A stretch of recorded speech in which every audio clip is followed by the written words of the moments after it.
बसम अल्लाह और रहमान और रहीम। हज का फरीज़ा मुसलमानों के लिए साल का सबसे अहम रूहानी सफ़र है।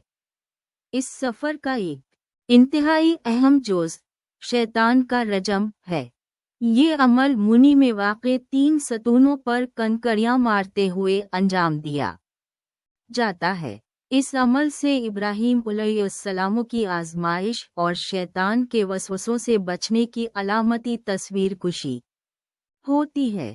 इस मौका पर नबी करीम सल्लल्लाहु अलैहि वसल्लम ने सहाबा किराम को शैतान के वसवसों से बचने की तालीमात दी और इन्हें हज के सही तरीक़े से अंजाम देने का तरीक़ा बताया।